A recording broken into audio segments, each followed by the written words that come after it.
Khadija நாயகி ரலியல்லாஹு அன்ஹா அவருடைய மரணம். ஹதீஜா நாயகி, அல்லாஹு அக்பர். இன்றைய பெண்மணிகள், நம் வீட்டில் இருக்கக்கூடிய தாய்மார்கள், பெண் பிள்ளைகள் கண்டிப்பாக படிக்க வேண்டிய ஒரு வரலாறு ஹதீஜா நாயகி ரலியல்லாஹு அன்ஹா அவர்களுடைய வரலாறு. ஸல்லல்லாஹு அலைஹி வஸல்லம் வந்தால் ஜால் அமீன் ஜா சாதிக், உண்மையாளர் வந்து விட்டார், நம்பிக்கைக்குரியவர் வந்து விட்டார் என்றுதான் அழைப்பார்கள். என்று அவர்கள் பயந்து கொண்டிருந்த நேரத்தில், நாயகமே உங்களுக்கு ஒன்றுமில்லை, நீங்கள் ஒரு நபி, நான் ஈமான் கொள்கின்றேன் என்று முதலிலே ஈமான் கொண்டது இந்த உம்மத்திலே ஒரு பெண்ணுடைய அன்பு மனைவியை இழக்கிறார்கள். அதே ஒரு இடத்தில் எப்பேற்பட்ட துயரம்! இதைவிட ஒரு மனிதருக்கு துயரம் ஏற்பட வேண்டுமா? அண்ணலும் பெருமானார் ஸல்லல்லாஹு அலைஹி வஸல்லம் அவருடைய வாழ்க்கையில் ஏற்பட்ட துயரத்தை போல எந்த மனிதரும் இந்த உலகத்தில் துயரத்தை கண்டதில்லை.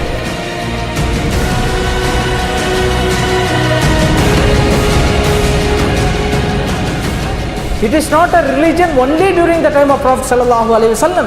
That's the religion which people can follow throughout the end of time. It can lead throughout the end of time. Many people can follow it. That's the speciality of the religion of Islam. Inna aynaya tanamani wala yanamu qalbi. Ayesha நாயகி அவர்களே, என்னுடைய கண்கள் தூங்குகின்றதே தவிர என்னுடைய கல்பு தூங்கவில்லை. ஸல்லல்லாஹு அலைஹி வஸல்லம் உடைய ஹதீஸ். ஸல்லல்லாஹு அலைஹி வஸல்லம் உடைய கல்ப் சதா அல்லாஹ்வுடைய தொடர்பிலே இருந்து கொண்டிருக்கும். நமக்கு தான் கஃப்லத், சாதாரண மனிதர்களுக்கு தான் மறதி. ஸல்லல்லாஹு அலைஹி வஸல்லம் மறதி கிடையாது. ஸல்லல்லாஹு அலைஹி வஸல்லம் சாதாரண மனிதர் என்ற அகீதாவில் இருந்தால்தான் இதுவெல்லாம் நம்ப முடியாது. அஹ்லு சுன்னத்தி வல் ஜமாஅத்துடைய அகீதா, ஸல்லல்லாஹு அலைஹி வஸல்லம் அவருடைய அல்லாஹ் எந்த கண்ணை கொண்டு பார்க்க சொன்னானோ அந்த கண்ணை கொண்டு நாம் பார்ப்போம். ஸல்லல்லாஹு அலைஹி வஸல்லம் அவர்களை சஹாபாக்கள் எந்த கண்ணை கொண்டு பார்த்தார்களோ அந்த கண்ணை கொண்டு நாம் பார்ப்போம். நம்முடைய உத்தம இமாம்கள் ஸல்லல்லாஹு அலைஹி வஸல்லம் அவர்களை எந்த கண்ணை கொண்டு பார்த்தார்களோ அந்த கண்ணை கொண்டு நாம் பார்ப்போம்.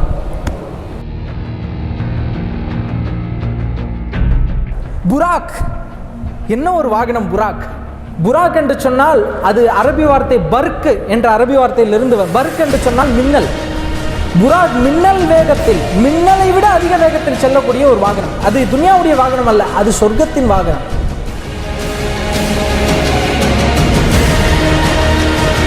புராக்கும் 100, ஜிப்ரீல் அலைஹிஸ்ஸலாமும் 100, ஸல்லல்லாஹு அலைஹி வஸல்லம் அவர்களும் 100. இது நூறானியத்தான பயணம். இது நூறானியத்தான பயணம். புராக்கு செல்லும் வேகம் ஒரு மாபெரும் வேகம். அதை நம்மால் கணக்கிட முடியாது.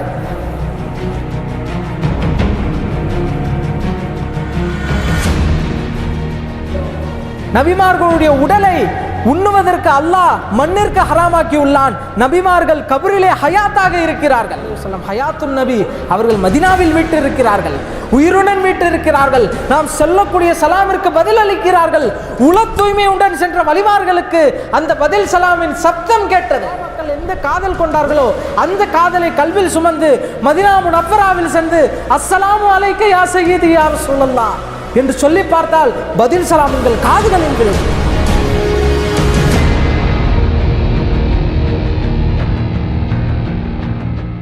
ஸல்லல்லாஹு அலைஹி வஸல்லம் அவருடைய மகாமை அல்லாஹ் உயர்த்தி காட்டுகின்றான்.